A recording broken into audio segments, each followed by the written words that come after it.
Good morning students. आज हम पढ़ने जा रहे हैं हमारे कक्षा 10वीं का पाठ नंबर 7 खुला आकाश। ये पाठ पूरक पठन के अंदर आता है। ये देखिए, ये हैं आज के हमारे लेखक कुंवर नारायण जी। आइए परिचय पढ़ते हैं इनका। इनका जन्म हुआ था 1927 फैजाबाद उत्तर प्रदेश में। इनकी मौत हुई है 2017 लखनऊ उत्तर प्रदेश में। परिचय। नई कविता आंदोलन के सशक्त हस्ताक्षर कुंवर नारायण की मूल विधा कविता रही है। इसके अलावा आपने कहानी, लेख, समीक्षा, सिनेमा, रंगमंच आदि कलाओं में भी लेखनी चलाई है। कहा जाता है कि हमारे जो आज के लेखक हैं वो प्रॉपर एक कवि हैं, लेकिन साथ ही साथ कविता लिखने के अलावा वो पाठ, आर्टिकल्स, समीक्षा का मतलब होता है कि किसी बुक को क्रिटिसाइज करना। इन्होंने सिनेमा में भी हाथ रख अपना आजमाया है और साथ ही साथ इन्होंने नाटक भी लिखे हुए हैं। आपकी कविता कहानियों का कई भारतीय भाषाओं में अनुवाद भी किया गया है। आपको भारतीय साहित्य जगत का सर्वोच्च का मतलब होता है सबसे ऊंचा सम्मान ज्ञानपीठ भी प्राप्त हुआ है। तो माना जाता है हमारे लेखक को ज्ञानपीठ से भी नवाजा गया है। आइए आज के हमारे पाठ में हम क्या पढ़ेंगे, गद्य संबंधी में देखते हैं। प्रस्तुत डायरी विधा में, डायरी का मतलब होता है कि आज हम जो पाठ पढ़ने जा रहे हैं वो खंडों में विभाजित है, यानी कि छोटे छोटे पार्ट्स में है।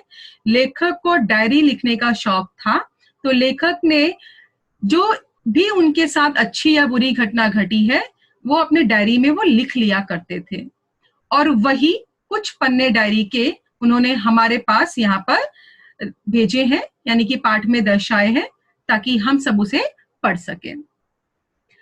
अब उसमें उन्होंने क्या किया है, तो उन्होंने जीवन के संघर्ष, साहित्य, आत्मचिंतन, जीवन क्रम आदि पर अपने विचार किए हैं। इस पाठ में आपका मानना है कि हमें दूसरों से वाद विवाद ना करके स्वयं से संवाद करना चाहिए। तो आज के हम पाठ में कुंवर नारायण जी की डायरी पढ़ेंगे, जिनमें उन्होंने जीवन का संघर्ष, साहित्य, आत्मचिंतन, जीवन क्रम आदि मुद्दों पर अपने विचार स्पष्ट किए हैं। साथ ही साथ उन्होंने कहा है कि हमें किसी से वाद विवाद नहीं करना चाहिए। वाद विवाद का अर्थ होता है कि बहस नहीं करनी चाहिए, बल्कि अपने अंदर हमें झांकना चाहिए और खुद से बातें करनी चाहिए। आइए अगला देखेंगे।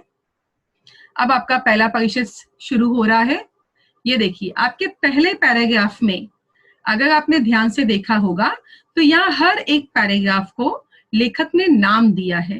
तो यहाँ आज का पहला पैराग्राफ का नाम है अंदर की दुनिया, और लेखक ने इसे लिखा है 10 मार्च 1998 में, यानी कि 1988 में लेखक ने ये पाठ लिखा हुआ था। देखते हैं क्या लिखा है लेखक ने आज के पाठ में।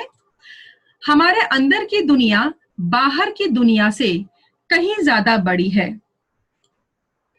हम उसका विस्तार नहीं करते, बाहर की अपेक्षा उसे छोटा करते चले जाते हैं, उसे बिल्कुल निर्जीव बना देते हैं। निर्जीव का मतलब होता है, लिख लीजिए आप लोग, निर्जीव का अर्थ होता है बेजान। आजादी, पूरी आजादी अगर कहीं संभव है तो इसी भीतरी दुनिया में, जिसे हम बिल्कुल इसी तरह समृद्ध बना सकते हैं। स्वार्थी अर्थों में सिर्फ अपने लिए ही नहीं, निस्वार्थी अर्थों में दूसरों के लिए भी महत्व रखता है, और स्वयं अपने लिए तो विशेष महत्व रखता ही है। आइए समझेंगे हमने क्या पढ़ा। ये देखिए, चित्र आपके सामने आने शुरू हो गए हैं। आप देखते हैं, ये है आपका पहला चित्र। इस पहले चित्र में यहाँ पर मैंने एक दिल दिखाया है, यानी कि ये है हमारी अंदर की दुनिया। हमारा दिल जो किसी को दिखाई नहीं देता, वो होता है अंदर की दुनिया। यहाँ दूसरे चित्र में मैंने ढेर सारे पैसे दिखाए, यानी ये हुआ हमारा बाहर की दुनिया, क्योंकि पैसे हमें दिखाई देते हैं। तो दिल हुआ अंदर की दुनिया और पैसा और समाज हुआ बाहर की दुनिया। तो आज हम इसी अंदर और बाहर की दुनिया के बीच में कंपैरिजन कर रहे हैं, यानी कि तुलना कर रहे हैं। तो लेखक का मानना है कि ये जो हमारी अंदर की दुनिया यानी कि हमारा दिल है, असल में ये बहुत बड़ा होता है, लेकिन हम इसका विस्तार नहीं करते। विस्तार का मतलब होता है इसे फैलाना। ये देखिए, आपके दूसरी पंक्ति में एक शब्द है विस्तार, विस्तार मतलब फैलाना। तो हम अपने दिल का जो बात होती है, यानी कि जो हम अपने दिल की बातें हैं वो नहीं मानते जल्दी, क्योंकि हम बाहर के दुनिया के लोगों की बातें ज्यादा मानते हैं। इसीलिए हमारा जो दिल है वो क्या बन गया है, तो यहाँ पे एक नया शब्द आया है निर्जीव, यानी कि हम अपने अंदर की दुनिया को बेजान बना रहे हैं, क्योंकि दिल की बात नहीं सुनते हैं और ना हम इसे पूरी आजादी दे पाते हैं। क्यों? क्योंकि बेटा हम क्या हो गए हैं, स्वार्थी हो गए हैं, इन पैसों के पीछे स्वार्थी। और इसीलिए हमारे आज के लेखक ने हमें कहा है कि हमें निस्वार्थी बनना, यानी कि हमें हमारे दिल की बात सुननी है, और निस्वार्थी का अर्थ होता है कि लालच नहीं करना है। तो इस पैराग्राफ में लेखक ने यह समझाने की कोशिश की है कि हर इंसान की दो दुनिया होती है, एक होती है अंदर की दुनिया इस तरह से, और दूसरी होती है हमारी इस तरह से बाहर की दुनिया। आजकल इंसान अपने इस दिल की दुनिया की बातें नहीं सुनता, वो किसकी बातें सुनता है, तो बाहर के दिखावे वाली दुनिया की, जहां लालच, लोगों का बुरा, यही सब चलता है। इसीलिए हमारे लेखक ने आज कहा है कि काश काश अगर लोग अपने दिल की बात सुनते तो कितना अच्छा होता और लोगों का भला हो जाता।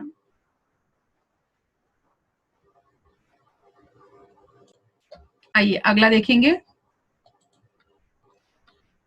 हमारा दूसरा परिच्छेद यानी कि दूसरा पैराग्राफ। ध्यान से पैराग्राफ को देखिए।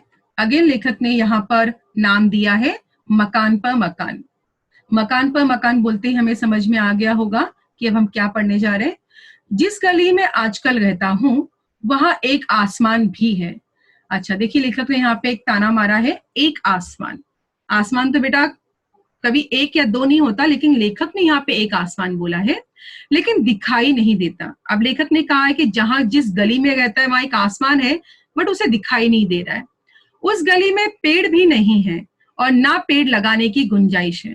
यानी लेखक इतनी छोटी सी गली में रहता है जहां से अगर वो बाहर झांकता है तो उसे आसमान भी नहीं दिखाई देता, और उस गली में पेड़ भी नहीं है और ना हम कोई पेड़ लगा सकते हैं। गुंजाइश का मतलब होता है मौका या चांस। मकान ही मकान है। अब लेखक ने और एक डायलॉग मारा है कि जहां वो रहता है वहां सिर्फ मकान ही मकान है। इतने मकान कि लगता है मकान पर मकान लदे हैं। लंदफंद मकानों की, देखिए एक नया शब्द है लंदफंद, इसका मतलब होता है आलतू फालतू या बेकार।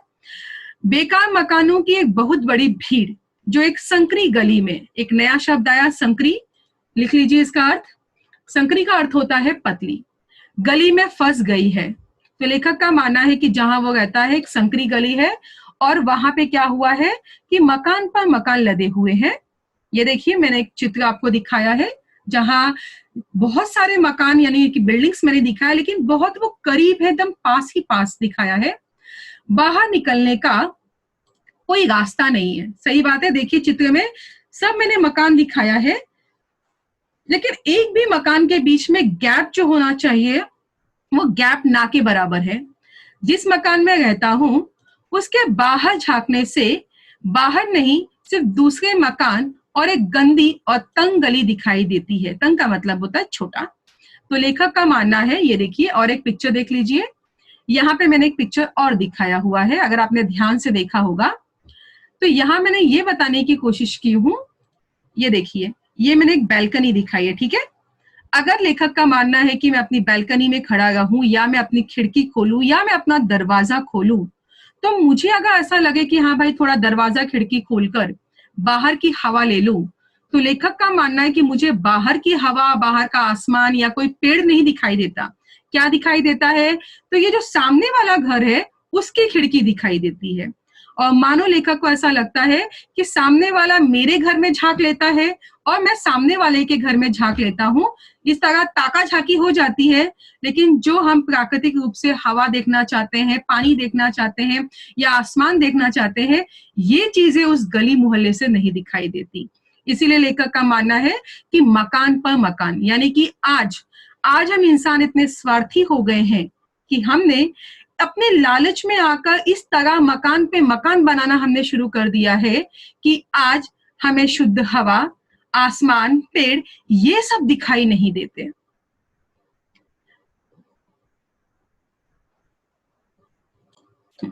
अगला परिच्छेद देखेंगे। ये देखिए, और एक मैंने तंग गली बनाई थी। अब अगला परिच्छेद, चिड़िया दिखती है, उसी का कंटिन्यूशन है बेटा, ठीक है, मैंने थर्ड स्लाइड में डाला है। चिड़िया दिखती है लेकिन पेड़ों पर बैठी या आसमान में उड़ती नहीं। आइए आपको मैं कुछ जो पिक्चर बनाई थी, मैंने पिक्चर दिखा देती हूँ ताकि आपको समझे। ये देखिए, ये पहला पिक्चर आपके सामने आ चुका है, पहला पिक्चर आप देख रहे होंगे। अब ध्यान से देखना पिक्चर में, ताकि आपको समझ में आए कि मैं क्या बोलना चाहती हूँ। चिड़िया दिखती है लेकिन पेड़ों पर बैठी या आसमान में उड़ती नहीं। तो लेखक का मानना है कि जहां मैं रहता हूं वहां मुझे चिड़िया दिखती है, लेकिन कहाँ नहीं दिखती, ना ही कोई चिड़िया पेड़ पर बैठी रहती है और ना कोई चिड़िया मुझे आसमान में उड़ती। तो आपको एग्जाम में पूछा जाता है चिड़िया ये नहीं करती दिखती लेखक को, तो पहला रहेगा पेड़ों पर बैठी नहीं दिखती और दूसरा आसमान में उड़ती हुई नहीं दिखती। अगला, अब चिड़िया कहाँ दिख रही है, तो अगली लाइन है, बिजली या टेलीफोन के तारों पर बैठी मगर बातचीत करती या घरों के अंदर यहां वहां घोंसले बनाती नहीं दिखती। तो हमारे लेखक का मानना है कि चिड़िया कहाँ दिख रही है उनको, बिजली के तारों पर बैठी हुई दिखती है, दूसरा टेलीफोन के तारों पर बैठी हुई दिखती है, लेकिन जो घरों के अंदर वो घोंसले बनाती थी, बातचीत करती थी, उड़ती थी, वो चीज करते हुए चिड़िया उन्हें दिखाई नहीं देती। अगला, उन्हें देखकर लगता है मानो वह प्राकृतिक नहीं रबड़ या प्लास्टिक के बने खिलौने हैं जो शायद ही इधर उधर फुदक सकते हो या चू चू की आवाज निकाल सकते हो। देखिए, अब दूसरा चित्र देखेंगे, समझेगा आप लोगों को। ये देखिए, मैंने यहाँ पे तार दिखाए हैं, बिजली और टेलीफोन के जो लंबे लंबे हम टावर्स लगाते हैं आजकल, वो। अब ऐसा बोला गया है कि आज हम इंसानों ने अपने लालच में मकान पे मकान हमने बनाने शुरू कर दिए हैं। आज आप देखेंगे तो कहीं 40 महले का टावर है, कहीं 30 महले का है, कहीं 50 महले का है। तो इतने ऊंचे ऊंचे जो हमने आज टावर्स बना चुके हैं, जिस वजह से क्या हो रहा है, चिड़िया उतनी ऊंचाई तक नहीं जा पा रही कि वो टावर के और ऊपर जाके उड़ सके। तो अब चिड़िया आसमान भी इसीलिए लेखक को अब चिड़िया आसमान में उड़ती हुई नहीं दिखाई देती। दूसरा, आज क्या हो गया है, सब जगह टेलीफोन और वायर और बिजली के वायर आपको दिखाई दे रहे हैं, तो चिड़ियों को लगा चलो भाई उसी पे बैठ जाए। लेकिन आपको तो पता है बेटा कि वायर पर बैठने से कब झटका लग जाए, कब किसी की मौत हो जाए, इसका कोई ठिकाना नहीं।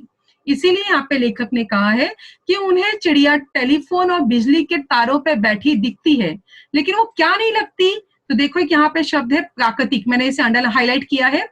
प्राकृतिक का मतलब होता है, लेखक को ऐसा लगता है कि मानो जो चिड़िया वायर पे बैठी है शायद वो जिंदा नहीं है, तो कैसी है वो, रबड़ या प्लास्टिक की है। तो हालांकि हो सकता है कोई चिड़िया बैठी हो, उसकी मौत हो गई हो, तो दूर से लेखक को ऐसा लग रहा है कि मानो रबड़ या प्लास्टिक का कोई खिलौना वायर पे बैठा है और असली चिड़िया वहां लेखक को नहीं दिखती।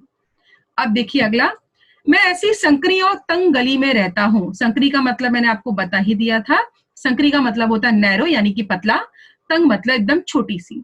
मकानों की एक बहुत बड़ी भीड़ से, टेलीफोन या बिजली के तारों से उलझे आसमान से एवं हरियाली के अभाव से झूसते अपने मोहल्ले से बाहर निकलने की भारी कोशिश में हूं।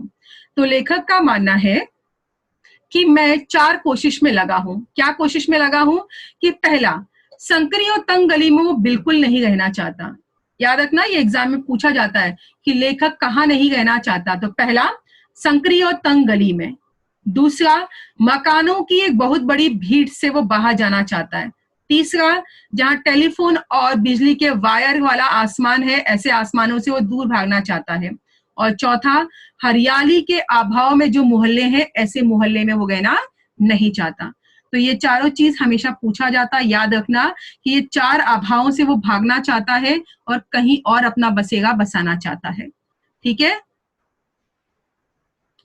किसी को कोई डाउट नहीं होना चाहिए क्योंकि बहुत ही आसान था ये। चलिए आगे पढ़ते हैं। ये देखिए, एक नया परिच्छेद आ चुका है हमारे सामने, इसका नाम है सही साहित्य।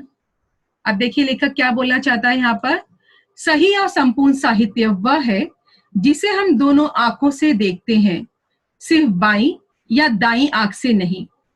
अब देखिए लेखक क्या बोलना चाहता है, तो चित्र देखिए, मैंने यहाँ छोटा सा बच्चा दिखाया है बुक पढ़ रहा है। क्या सच में बुक पढ़ रहा है? तो देखते हैं आगे। ये देखिए, ये आप जैसे बच्चों जैसे ही होता है, जैसे कि बेटा आप में से कुछ बच्चे होते हैं कि जब पढ़ना स्टार्ट करते हैं, माता पिता को लग रहा है कि बच्चा पढ़ रहा है बुक, लेकिन दूसरी तरफ अगर ध्यान से देखा जाए तो इस बच्चे का ध्यान तो कहीं और सपनों में खोया हुआ है। तो इसीलिए हमारे लेखक ने आज यहाँ क्या बोला है? सही साहित्य।